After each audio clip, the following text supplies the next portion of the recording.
Quick disclaimer before we start. In the interview today, there's a little bit of strong language, so if you're listening with children, this is your official heads up. New research says that a new study shows. New research suggests. New studies suggest. A new study shows. Now a new study finds that. Hello, and welcome to the Health Files, the podcast that explores the complicated and often mysterious world of medical research. This is episode 4, The Bitter Truth. This is a podcast where we're going to look at recent health news stories. We will try to detach facts from fiction, misunderstanding from exaggeration, and try to get to the bottom of why and how medical research is often distorted in the media. We're going to look at a study from Germany that you've hopefully heard of, and if not, you definitely should. The amount of mixed emotions it elicited is absolutely unparalleled, and both health research and health journalism will hopefully never be the same again.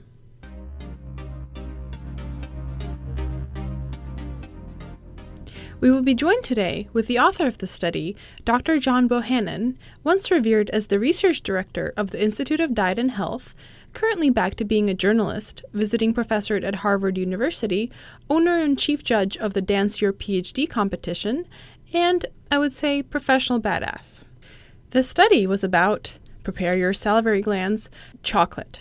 And not just any chocolate, bitter chocolate, 81% cocoa content. Dr. Gunther Frank, who ran the study, put it like this: bitter chocolate tastes bad, therefore it must be good for you.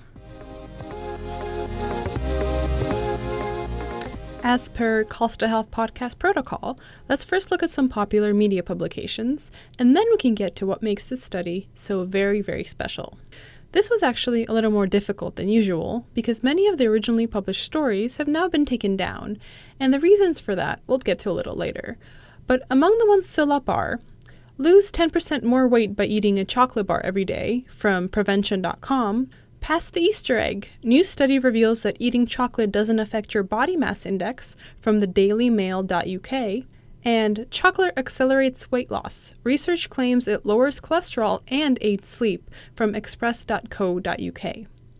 That's right, chocolate helps you lose weight. That's the story we're covering today. Let's look at the first one from prevention.com. It starts out with a bold statement. Quote, "Want to lose weight faster? Eat dark chocolate." End quote. If this isn't bad enough, let's read on. Quote, "To explore the role that dark chocolate might play in human dieting, researchers from the nonprofit Institute of Diet and Health in Germany put participants on one of 3 diets: low carb plus 1.5 ounces of dark chocolate per day, or a control group that just stuck to their usual diet. 3 weeks later, the low-carb group had shed some weight as expected, but the chocolate group had dropped 10% more weight than the low-carb group. Any of this sending up red flags in your brain yet? Well, I hope so, but there's more. Much more. 1. Who wrote the news feature, and what website is it on?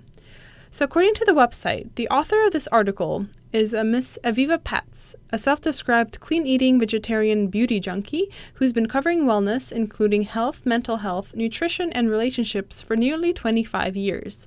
She's also the former executive director of Psychology Today and a writer for national magazines such as Health, Redbook, Shape, and Women's Health. As for the website, prevention.com, it's an online version of Prevention magazine, which was launched in 1950.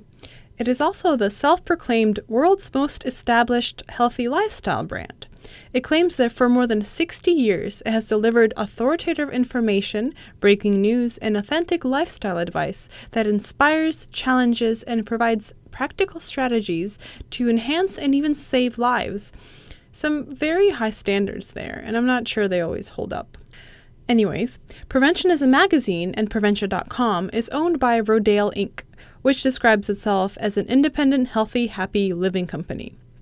It reaches more than 100 million people globally through multiple distribution channels, such as Men's Health, Prevention, Women's Health, Runner's World, Bicycling, Running Times, and Rodale's Organic Life. It has more than 100 editions in 67 different countries. Basically, what I'm getting at is both the author and the website really should have known better, but I'm getting ahead of myself here. 2. Where are the sources? I think I'm going to change the step to are there sources? Because you may have guessed it, there are no sources listed. And I'm almost getting tired of repeating this every single episode, but I still have hope that one day I'll see an article that has a neatly formatted citation somewhere on the page. One can only hope. So before we can continue, I have to tell you a little secret about the study. I said this episode is special, and not because it's about chocolate, but because in this case, it's not actually the popular media publication that is at fault here, but the research itself, because as it turns out, the research itself was fake. And not fake in the way that it didn't happen. A real study took place, run with real participants, and they collected real data, but the intention was not to further scientific inquiry. So, John, what was the point of all this? So the whole point was to demonstrate how easy it is to make the kind of big, bold headlines that you read about what you should eat or shouldn't eat and how to lose weight based on really bad science. So we built it from the ground up. We did really bad science, and we published it in a really bad journal, and then we put out a press release, and sure enough, we got the headlines. Where did the idea to run this kind of study come from? It started with an email from a German TV reporter. He had read about an investigation I had done a couple years before, where I computer-generated fake, really bad scientific papers to find out how many journals would publish it. Mm-hmm. And he said, hey, we're doing something similar. We're doing kind of a sting operation on the diet fad pseudoscience industry. We need to basically publish a piece of really bad science. And you seem like the guy who knows how to do that. And indeed, I am that guy. And that's what we did. Awesome. So could you describe how the study was set up? It's basically like most studies of this kind. That's the sad thing. To do a really bad study of diet, you basically can just follow pretty much what everyone does, and just kind of do it a little bit worse. So we recruited people on Facebook in Germany, and actually my German colleagues did all this. They took care of all the actual study part.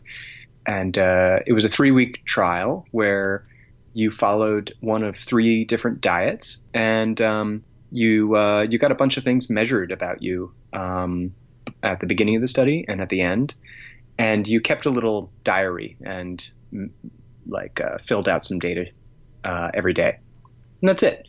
And the diets weren't even that extreme. It was a low carb diet, which they found on the internet, really not extreme. Just kind of slightly on the low carb end. The same low carb diet plus a bar of chocolate every day, or eat whatever you normally eat. Those were the 3 conditions. And for the third group, you didn't even control for what they ate. You didn't even ask them. No. I mean, there's so many ways that we could have made this better. But the whole point was to do it really bad. But the by far the worst thing we did was we just used too few people.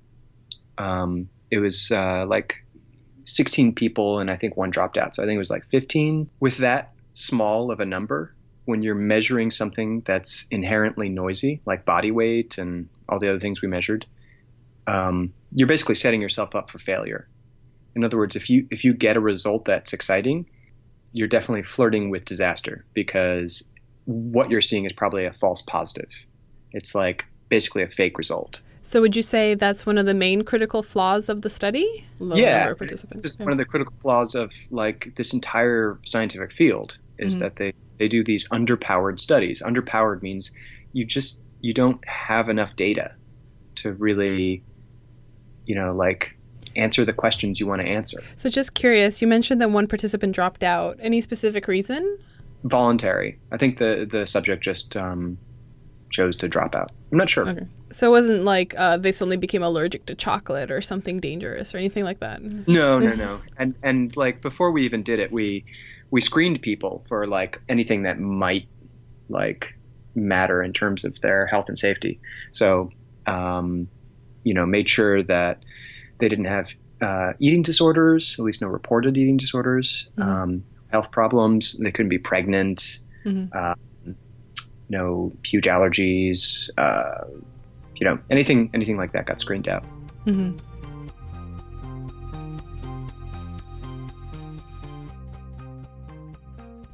So when reading the research paper, it's so difficult to tell that it's fake research. I think you did such a great job of explaining it and writing it in a way that just eliminated any questions that people have. But like the most glaring problem of the paper is that nowhere do we make it clear how many subjects there were. It's like not even an issue we bring up. Yeah, and that's really surprising nobody caught that. Yeah. So before we delve into all the problems and the publishing and all of that, what do the results actually show? What the results say is that in this 3-week trial with these like dozen-ish people, those who ate a bar of chocolate lost weight 10% faster than those who didn't. Well, that's just really great news, isn't it? Yeah. And so like that tiny fluctuation, it's like a couple of pounds. It's definitely just noise, statistically speaking, because it is swamped by a signal that we know is in there, which is menstruation. Like anyone who happens to be female and menstruating, weight will change just by water. So that's the more likely explanation. But they were, quote unquote, statistically significant findings, correct? Right. So when you finally get data from a study and you try and find if there's something interesting in it, there are various statistical tests you can do, and a lot of them have this little parameter called P. I think the P comes from the word probability, but it's really deceptive because it's not the probability that your intuition tells you it is. The misunderstanding of p-values, as they're called, is that if you get a really small p-value, it means that is the chance, that's the probability that my result is not true. So if it's a really small chance that my result is not true, then that must mean that my result is very likely to be true. For example, that a bar of chocolate causes weight loss. But that's actually not how it works. So this kind of manipulation of the data, it's basically p-hacking, correct? Yeah. There are a lot of things that can affect what you get for that p-value at the end of the day. And one of the biggest is how many questions did you ask of your data? The analogy that I think really helps is like buying lottery tickets. Like, let's say you want to win the lottery, get some money. You could just get one lottery ticket and your chance is like, I don't know, 1 in a million. And you do, like you could get it. That could really happen. But you could also buy 500,000 lottery tickets. And suddenly, like, you've got a 50-50 shot at winning it. And that's kind of what happens when you're a scientist and you get a really rich multidimensional data set and you just start asking 500,000 questions. Chances are, like, at least one of those questions is going to come up with the answer, yeah. Really, like, the question was, if you eat a bar of chocolate a day, will you lose weight faster? And the answer came up as yes. But we also asked a whole bunch of other questions related to like sleep and blood pressure and cholesterol and just like a million other things. And just by chance alone, it's just the math of it. We were pretty likely to get a yes answer from somewhere in there. But because we didn't like decide in advance the one question we would ask, you're setting yourself up kind of like a lottery ticket, like a scammer by essentially having a lot of chances to get a false positive. Yeah, in the paper, I think you mentioned that it was 18 different parameters that you measured for. So the story, well, it could have been that chocolate helps lower cholesterol, or help you sleep. Yeah. Or like it could have been a bunch of different things. So, in other words, if we did this experiment again exactly the same way with very similar people, we would get a different answer. I can almost guarantee that. And that thought experiment's really useful because that should say to you, oh, so like this answer is really flimsy. Like I really shouldn't trust any particular answer I get because the answer is going to be different when I repeat the experiment. So once you had all the data and you had the research paper written, how hard was it to get it published? So that was the easy part. That like literally took a day So Especially with your previous experience. yeah. So I basically had a shopping list of fake journals that I have built up. Like there are actually multiple shopping lists, also known as blacklists of bad journals out there. But I happen to use the one that I built a couple of years ago by submitting that terrible fake paper to all those journals to find out which ones would accept it. So I had a list of journals that I knew. Actually, it's a list of publishers who publish journals, and those publishers had accepted, one of their journals had accepted my fake paper, which is like a total red flag. That means that probably the whole operation is fake. And sure enough, like I submitted the paper to 20 different journals, and within 24 hours, I had multiple acceptances. So getting this thing published was actually like a piece of cake. So when you say bad journal, can you elaborate on what you mean by that? I'm being too generous by calling it a bad journal because it's not even a journal. If you're not doing peer review, which means like you've got some filter on what does or doesn't get published, then you're not even a journal. You're basically a blog platform, right? Anyone can publish anything. It's the weirdest blog platform because you actually pay sometimes significant money, hundreds of dollars, sometimes thousands, for whatever, you want to be published there. So based on your experience, would you have any advice to someone who's looking at a journal page and is trying to figure out if it's a good journal or not? Man, it's getting harder and harder. Back in the day, you could just look and like do a sniff test, because often the fake journals have these kind of like fake looking websites full of like English mistakes and like really kind of gross 1990s graphics. That's changing. They're really much more sophisticated. This has turned into kind of big business. So you can't really just look and be able to tell. Now, the best method that people have is to see if the journal has been indexed by a major indexer of journals that has credibility, such as like Medline, which is run by the U.S. National Library, or Web of Science. Although like both of these lists have been infiltrated. So it's like still not 100% sure. Often like these fake journal publishers, what they'll do is they'll buy a journal that is going under just for business reasons. And then they'll start, now you've got yourself a journal that looks totally legit. It's got a legit name. It's indexed where it should be indexed. But now you can just like run it into the ground quality wise. You don't have to like do peer review. You basically turn into a fake journal. So I've seen cases of that. That is happening. But in general, like check out whether this journal has existed for a long time. It's indexed in the right places. And also like you have to look at the editorial board and see if these are real people. And if you really want to be sure, you should email those people. Like scientists who appear on the editorial boards of journals, they have websites. They are at universities and they have email addresses and you can actually reach out to them. It's an incredibly inefficient process. Like how crappy that every reader in the world now has to like email some poor editor. But like at this point, if you really want to be sure, like if it's something you really care about, that's how you have to do it now. Did the journal that ended up publishing the article, does it say that it's peer reviewed on their website? Oh yes, of course. They all do. They copy and paste it essentially from each other. Even the real ones. Even real journals like are using boilerplate language.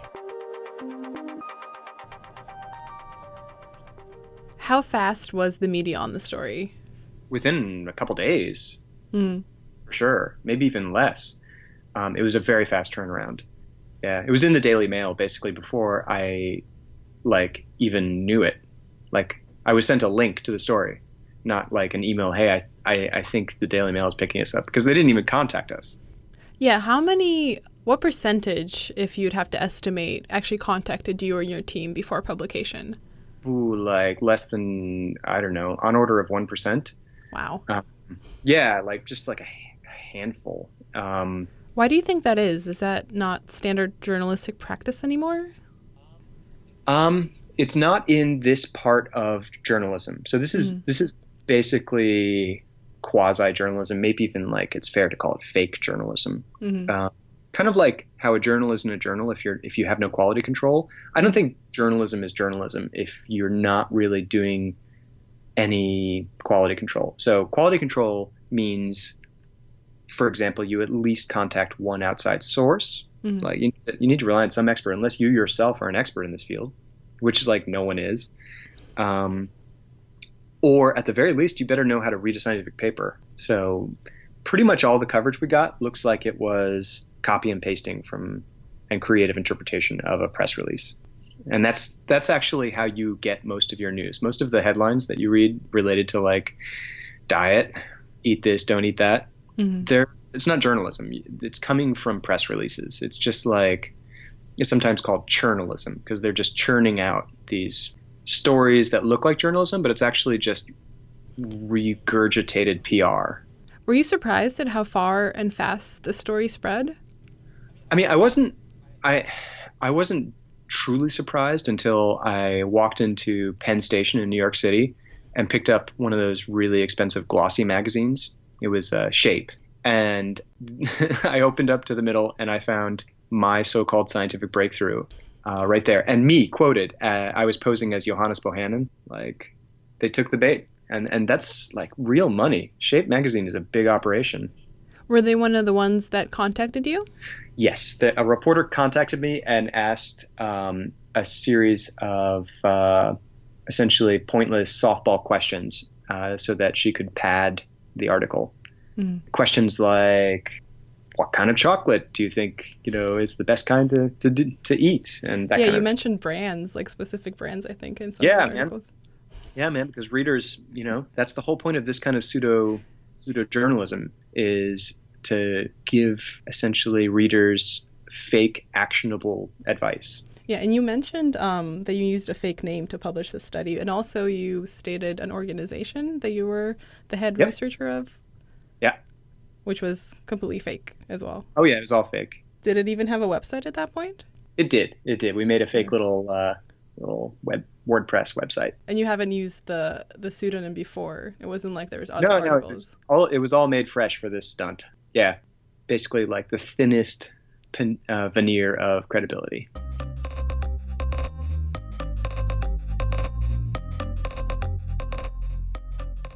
So the journal, the International Archives of Medicine, where you published the paper, they later issued a statement. Were you aware of that? The scientific journal? Yeah. Oh, yeah. They they really did some gymnastics to try and get out of this. They claimed that, no, we never actually published it. They said that they will not retract the study because they never meant to publish it. And, quote, it went online by mistake for a few hours. Yeah. But it was on for weeks. And I knew they would pull this kind of BS. Like when you're a fake journal, you've got deeper moral problems, and so like lying to get out of stuff is like not that surprising.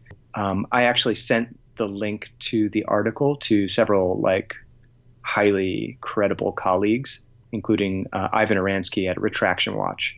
So like I've got basically witnesses that this paper was indeed online for a long time. It was no accident. So earlier in this episode, we were talking about one of the specific popular media publications about this study on prevention.com.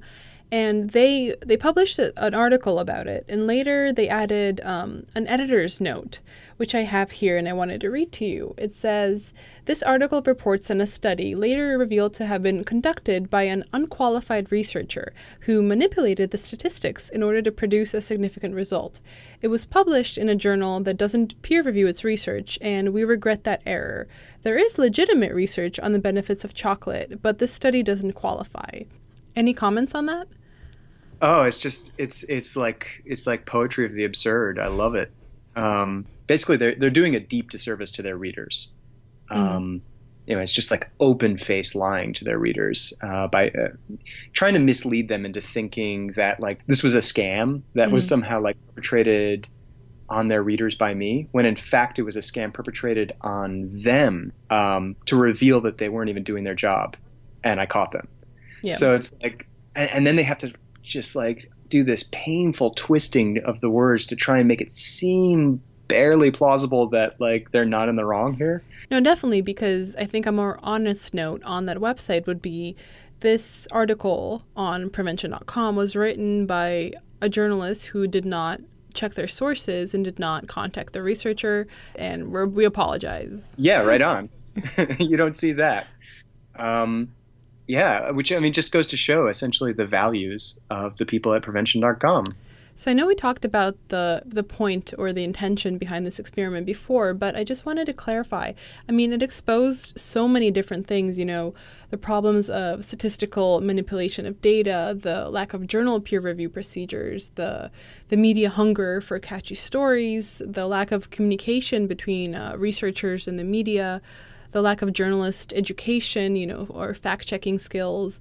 Did you only think of focusing on one of those things, and all of that just kind of came to be, or how do you feel about that? No, you're right. There were so many levels at which there was failure. Like this thing could have been stopped at so many stages, right? Mm-hmm. Like it all had to work. Basically, we had to be able to like publish a fake paper, have journalists notice it, have editors not give a shit. Like all these things had to happen before it made those headlines, and it could have failed at any of those steps. And that basically demonstrating how easy it was the point. So that ultimately, like people who consume headlines like these, people who really pay attention to essentially news about diet, like the latest scientific study says X, mm-hmm. About what you should or shouldn't eat. They'll be more skeptical when they realize like what a rat's nest it is. So I think after seeing this kind of study, it's very easy to get discouraged and kind of think, oh my God, I can never believe anything I read online ever again. Is that how you feel? Or do you think through these kinds of exposés, we can actually make a difference? I don't think I'm that pessimistic. I just had to like point out something obvious in one of the worst areas. This is the slum of science journalism. It's mm-hmm. like the worst of the worst. So it's not the case that all science journalism is bad, nor all journalism. It's just like there's this one really, really bad area that has a huge effect. Like, a lot of people scoffed that the Daily Mail was one of the ones that covered my chocolate paper hoax. And the idea being like, oh, but who cares? Everyone knows the Daily Mail's fake or whatever. And that's so dangerously arrogant. You're basically saying, who cares about the millions of people who read the Daily Mail every day? It is one of the largest news outlets in the world. Mm-hmm. You're either saying like they're too dumb to care about, and I can tell, what's good news and fake news. Mm-hmm. And so, like by extension, everyone should. Or you're saying like, I don't really care about their well-being. Or maybe you're saying, it's okay. Everyone knows that diet news is fake news, not to be taken seriously. But I have to say, like, even my own mom has fallen prey to this. Mm-hmm. She went on some diet fad, something really mystical, and nearly damaged her kidneys. Mm. And my mom is a smart lady. I totally reject this arrogant claim that just because it has to do with diet and everyone knows that that's like really mushy science, or this is coming from like the Daily Mail and Huffington Post. Mm-hmm. And, those aren't serious news outlets. So like, who cares? It's totally fine. You can just dump any pollution you want into those waters. I'm really appalled by the people who made those claims. Like colleagues, like journalist colleagues, really people that I expected to be more sympathetic. So one thing that does give me hope, and I think you also mentioned it in your article, is on these popular media publications, in the comments section, in the least expected place of all, people are asking very good critical questions. Yeah, I mean, it wasn't universal, but the only place on the internet I saw people thinking skeptically and clear-headedly. It was like readers who were like, wait, this study looks, really terrible. Like, how many subjects were there? Did they actually keep track of calories? Like, this looks totally fake. And by the way, like, who are these authors? This Johannes Bohannon and his institute? Like, look on Google. There's like nothing about them. Why didn't the reporters ask those questions before they wrote this stupid, like, fake journalism? That's the question that everyone should be asking. So after all of this, how do you feel that we can fix this? Or more generally, maybe whose fault is it, or whose responsibility is it to fix this? Is it the researchers? Is it the media? Is it the readers' responsibility to get more literate? What do you think we can do about this? Well, I think we need accountability. We don't have any accountability right now. In the olden days, we would rely on like the reputation of the publication. So like, if the New York Times or the Washington Post got something really badly wrong, it was a painful accountability process. They would, basically have to like publish apologies and corrections, and everyone would see those apologies and corrections, and like, the reputation of that publication would take a hit. And that reputation signal and accountability mechanism, it doesn't really exist anymore. Because we don't really get, I think the main reason is that we don't get our news largely from the context of the publications themselves. We don't spend that much time, most people don't spend that much time browsing news on the NewYorkTimes.com or like, the physical New York Times. They get it through Facebook. Most people get their news basically through Facebook or another kind of aggregator that's basically feeding them articles. And let's say one of those articles like gets it totally wrong or is completely fake. In an ideal world, next time you encounter an article by that publication, whether it's on Facebook or elsewhere, it would like come with some baggage attached, basically warning you that, this publication gets stuff wrong. And has not corrected it, has not even apologized.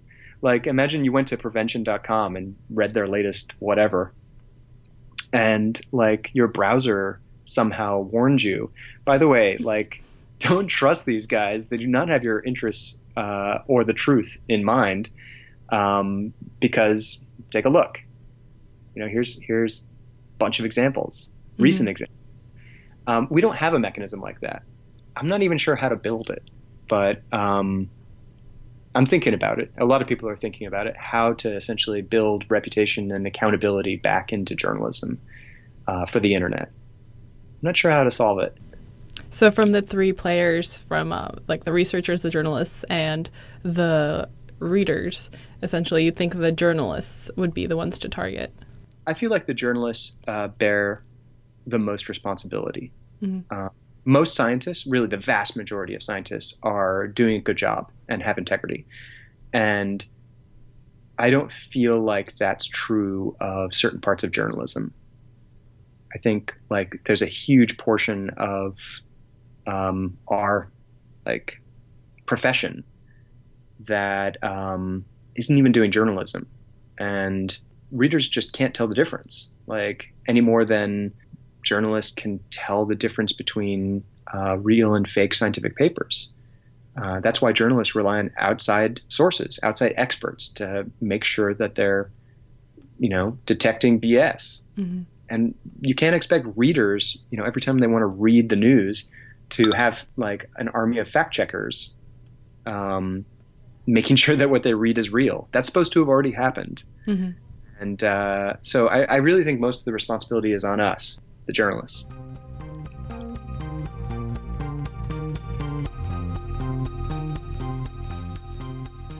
In the end, no matter how you feel about this kind of experiment, I think we can all agree that nutrition science is complicated, and it requires qualified, experienced journalists to report on it that specialize in this specific thing. And we need to be educated and health conscious as consumers, and maybe also moderately skeptical. And through that sense of skepticism, we can keep the journalists in check. And by doing that, we can create the accountability that John was calling for, a sense of responsibility to not spread misinformation about nutrition or basically any other subject, but this one especially because it impacts every single person every day, at least 3 times a day, more often more than that. It impacts our health perception, our trust in science, and our trust in news media. Hopefully, soon we can figure out how to encourage journalists to take their time and do their due diligence and research for their articles. But in the meantime, stay moderately skeptical, stay curious, stay healthy, keep asking questions, keep listening to this podcast, and never, ever give up hope. The original research paper is no longer available on the International Archives of Medicine website, but a link to where you can read it for free is on the discussion post, as well as links to all the other articles I mentioned in the show today, as well as John's official expose article and a fun infographic that I made especially for this episode, discussing the study itself and all of its flaws. Please check it out. It took me forever to make, and if you'd like to share it with everybody on your Facebook and your Twitter and your Snapchat and whatever social media profiles that you own, all the better. That's it for this week. If you like what you hear, subscribe and tune in every other week for a new episode. I would love to hear your feedback, so tweet at me at HealthFilesPod. Message me on Facebook. The page there is called the Health Files Podcast, or use the contact page on the healthfilespodcast.com. And if you leave feedback at whatever podcasting app you're using to listen to the show now, I would really appreciate it. The intro music is by the band Broke for Free. The link to their music, our various social media profiles, and the website are in the show notes. The links to all the articles I referenced to in the show today are in the discussion page on the healthfilespodcast.com. Thank you, and if I don't see you, good afternoon, good evening, and good night.